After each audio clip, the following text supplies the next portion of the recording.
Let's talk about Nationals. Yesterday we got a ton of news about the prizing and the events that are going to be taking place. I'm going to assume that you've already read the article and you already know the news, but I'm going to give you my top 5 takeaways, some of which might surprise you. Okay, my first takeaway coming in at number 5 is that the promos that we are getting are incredible. The art is incredible, and they chose staples in the game. We get cards like Back Alley Haymaker, Tongue Whip, Hardened Jab, Indiscriminate Shock, Passing the Torch, Summon Dark Shadow, characters like Eraserhead, Mineta 2, and we get Rejuvenating Smash, the best ultra rare, as the contender and champion cards. So they absolutely knocked it out of the park. They chose the best cards they could to be the promos, and the art looks incredible. And I am personally a huge fan of the new template for the cards coming in set 6 and beyond. I know there's a few people that don't like the new template, and I understand why, with the keywords being at the bottom and some readability issues. I personally really like it, and I think it'll just take some getting used to. And I made actually made here a little tier list of me personally, based on both the art and how badly do I want to play this card and do I need it as a staple in my decks. This is my tier list of the promos. I've got Hardened Jab and Summon Dark Shadow in the S tier. I've got to have 4 of these cards. In the A tier, I've got Back Alley Haymaker, Passing the Torch, Tongue Whip, and Indiscriminate Shock. And then I really don't have any cards in the D tier. The only cards in the C tier I have are Ojiro 2, and that's just because he's not a great character anymore since he got his errata. He's not bad, but he's just, he's not great. He's not as good as Mineta 2 and Eraserhead. And then I put Exploding Pride because I wish they would have chosen a different Bakugo card than Exploding Pride. I wish they would have gone with like Stun Grenade, Blast Rush Turbo, or something like that.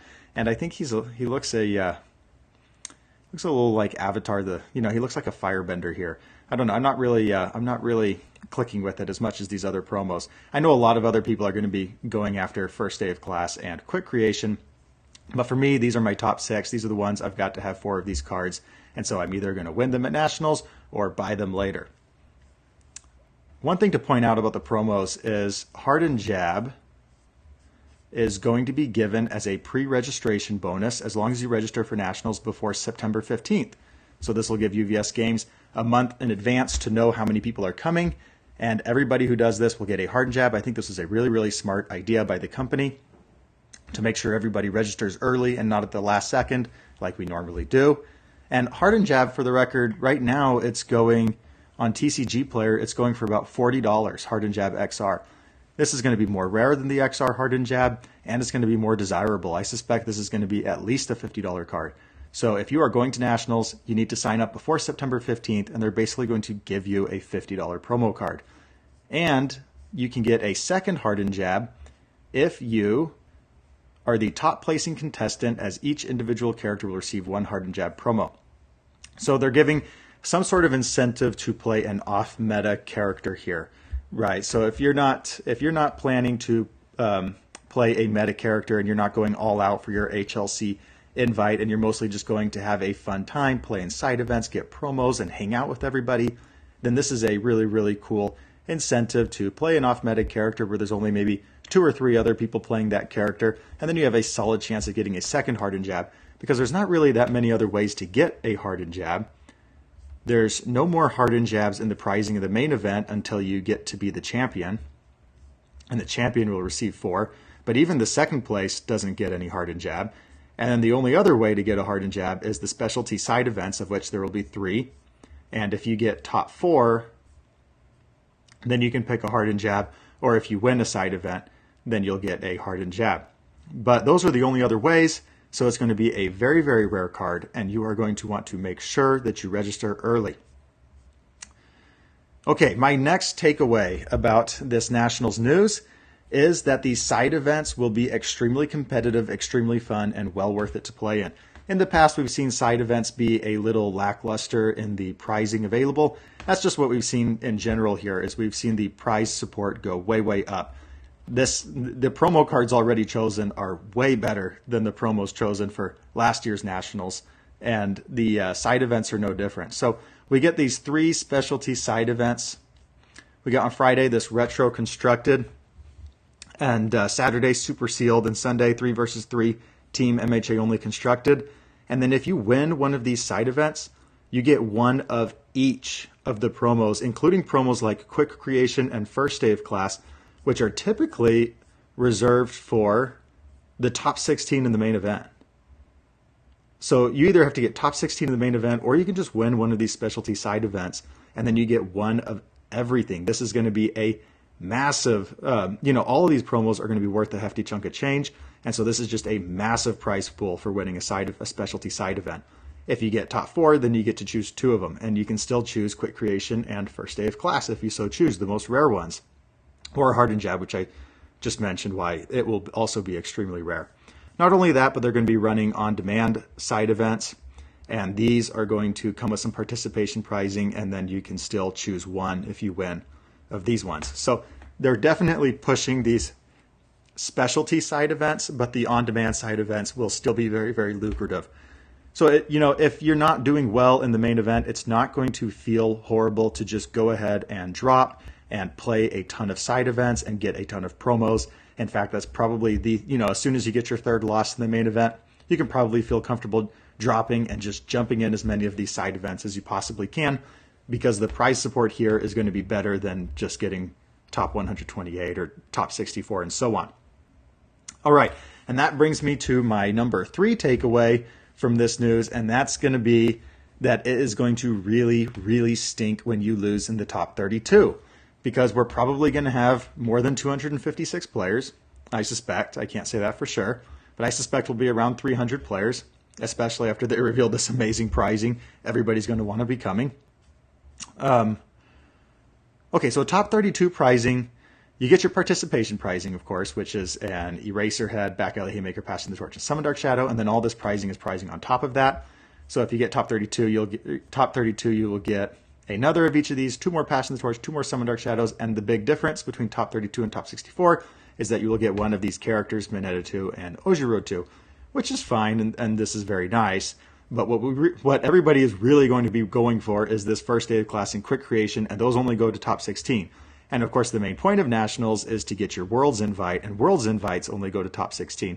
So you're going to get hit with a double whammy if you lose in the top 32. Not only are you going to miss on the best 2 promos, but you're also, best 2 promos in most people's estimation, not in my estimation. I want the Summon Dark Shadow and the Hardened Jab.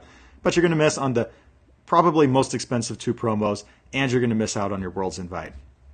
So it is going to really stink if you make top cuts, go into the second day, you're not playing in the super side events, and then you scrub out in the first round of the single elimination.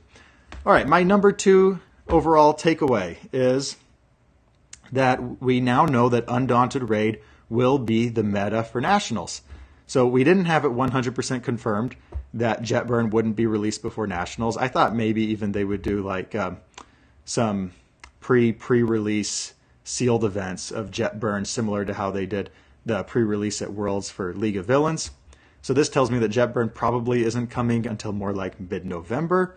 I'm just estimating here, but that's when I would estimate it coming out now, is about mid-November, which means that the cards that we have now are going to be the meta for Nationals. Not only that, but a lot of these promo cards are cards that we were worried about getting hit with bans. Cards like Tongue Whip and Back Alley Haymaker, probably as the ones most likely to get hit with the ban, but also Hardened Jab and Indiscriminate Shock and Summon Dark Shadow. These are all cards that have been potentially on the banned list in the past. At least, maybe not Summon Dark Shadow, but it could be eroded to where the commit your character is a cost instead of part of the effect.